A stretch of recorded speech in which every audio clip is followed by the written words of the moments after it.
Alors bonjour, je vais vous donner quelques explications sur le TP3, donc le chapitre 3 du PolyTP, qui s'appelle Allumage de LED.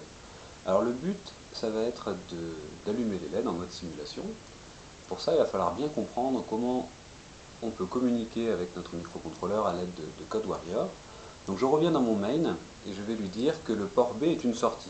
Vous vous rappelez, on a vu la configuration de notre carte, on a les pattes du port B qui sont reliées au LED, donc le port B sera une sortie. Donc pour lui dire que c'est une sortie, on peut lui dire le port B, les données, la direction des données, donc là c'est important de bien mettre les 2D, est une sortie. Donc 0xFF, ça veut dire que je mets les 8 bits de mon octet PTBDD à 1. Donc ça je vais le faire avant le for, parce que ça va toujours être le cas, mon microcontrôleur sera toujours relié au LED, d'accord, je ne vais pas modifier le matériel et tourner mon microcontrôleur, hein, la carte on ne la touche pas, elle est comme elle est. Donc les pattes du microcontrôleur du port B sont reliées au LED une fois pour toutes, donc je mets avant le for. Et ce que je vais mettre dans le for, c'est ce que je veux modifier par la suite. Par exemple, si je veux allumer la LED D1, donc PTBD underscore PTBD 0 égale 1, donc là je vais uniquement allumer la LED D1. Je ne touche pas aux autres LED. Je vais pouvoir le mettre soit avant le for, soit dans le for. Si je le mets avant le for, ça va allumer les LED, puis tourner dans la boucle infinie. Si je le mets dans le for, ben ça va l'allumer continuellement. Dans les deux cas, on verra la LED qui sera allumée en permanence. Donc avant ou après, ça ne changera rien visuellement. Ce qu'on va préférer faire, c'est que les choses qui vont être faites une fois pour toutes seront mises avant le for. Par exemple, diriger le port B en sortie, c'est fait une fois pour toutes, je le mets avant. Mais les choses qui peuvent être mises à jour, comme par exemple allumer la LED, puis l'éteindre, puis la faire clignoter, et bien ça je le mettrai dans le for, parce que c'est des choses qui peuvent évoluer dans le temps. Mais pour l'instant, si je le mettais avant ou dans le for, ben, ça ne changerait pas le résultat. La LED D1, qui a l'adresse PTBD underscore PTBD 0, sera allumée. Alors autre chose, si vous mettez PTBD égale 1, ça va aussi allumer la LED D1, mais ça va éteindre les autres si elles étaient allumées. Parce que PTBD égale 1, ça va mettre dans les 8 bits de PTBD 7 0 pour les bits de poids les plus forts et un 1 pour le bit de poids faible. Donc ça veut dire que ça va envoyer un 0 sur les autres LED qui ne sont pas la LED D. Donc ça c'est quelque chose qu'on va éviter. Quand on souhaite modifier qu'une LED, on va agir directement sur le bit correspondant. Donc maintenant je vais lancer le débogueur, donc je clique sur cette petite icône, je vois qu'il y a des nouvelles fenêtres qui apparaissent. Nous ce qui va nous intéresser c'est la fenêtre source, assembly, registre et mémoire. Donc la fenêtre source, on voit qu'on retrouve le code qu'on a dans notre main. On voit que PTBDD égale 0xFF est en couleur. Pardon.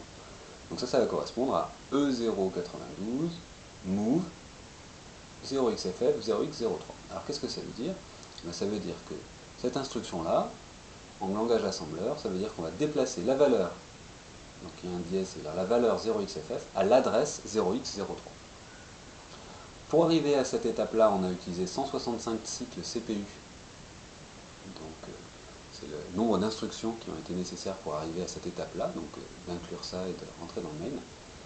Et dans notre mémoire, donc là ce qui est important, c'est que vous regardez bien, on clique, on va PTA.PTAD,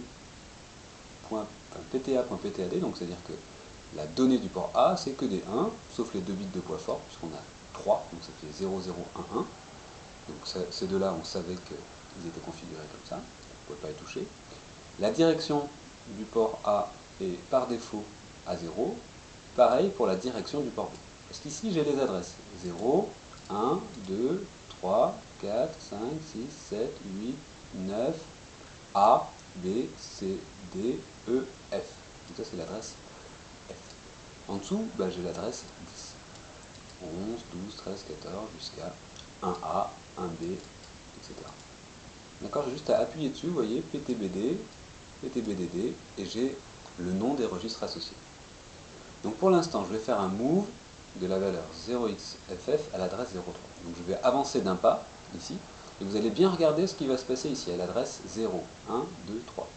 J'avance d'un pas, hop, j'ai mis PTBDD à FF. Donc c'est-à-dire que j'ai mis les 8 bits à 1 de mon port B. Donc c'est bien une sortie. Par défaut, il va fixer PTBD à 0. C'est une sortie, il n'envoie rien. Et maintenant, je suis arrivé à cette adresse-là, enfin cette instruction ici, pardon, ptbd underscore ptbd0 égale 1. Je vais faire un b7 de 0 à l'adresse 0x0. Qu'est-ce que ça veut dire? Si j'avance d'un pas, qu'est-ce qui va se passer ici? On regarde bien. Ça met un 1. Donc ça, c'était la première chose, c'était la modification de la mémoire. Ensuite, si je veux voir ce qui s'est passé à l'adresse E092, qu'est-ce que c'est que ce move 0xff0x03? Je peux aller dans la mémoire à l'adresse E092. Donc 1, 5, 6, 7, 8, A, B, C, D, E. Donc là, je vais un petit peu loin. Donc là, j'ai l'adresse E090, 91, 92. Donc on voit que pour faire un move, l'adresse E092 c'était move, eh bien j'ai eu 6E, donc c'est à dire que quand le processeur voit un 6E pour une instruction, il va faire un move de la valeur FF à l'adresse 03. D'accord? Donc on voit que ces trois octets là consécutifs donnent l'instruction, la valeur que je dois placer et l'endroit où je vais le placer. Parce qu'il faut se rappeler que le processeur, lui, il lit que des cases mémoire qui sont remplies de 0 et de 1. Donc quand il va avoir 6E, il sait qu'on va faire un move de la valeur FF à l'adresse 03. Donc là, c'était pour le comportement de ces trois cases-là, assembly, register, memory. Vous avez ces explications-là qui sont dans le poly, qui sont assez claires, hein, aux pages 25, 26 et 27. Pareil pour la 28, on peut avancer pas à pas. Donc maintenant, ce que vous allez devoir faire, c'est modifier les valeurs de ptbd dans votre main. Donc là, vous allez fermer le debugger. Et vous allez donc fermer, ça veut dire fermer, c'est pas juste réduire. Et vous allez modifier ces valeurs ici. Donc par exemple, on va mettre ptbd à 0b011001, ou par exemple ptbd égale -1, et vous allez regarder ce qui se passe dans la fenêtre correspondante. Donc, par exemple ici, si je lance ça, je suis ici, j'avance d'un pas, donc là je sais que ça va être dans les premières adresses que je vais devoir regarder, j'avance d'un pas, donc pour l'instant j'ai juste mis ptbdd en sortie, j'ai rien fait ici. Qu'est-ce qui se passe si je mets -1? Ah, je vois que -1 ça correspond à FF.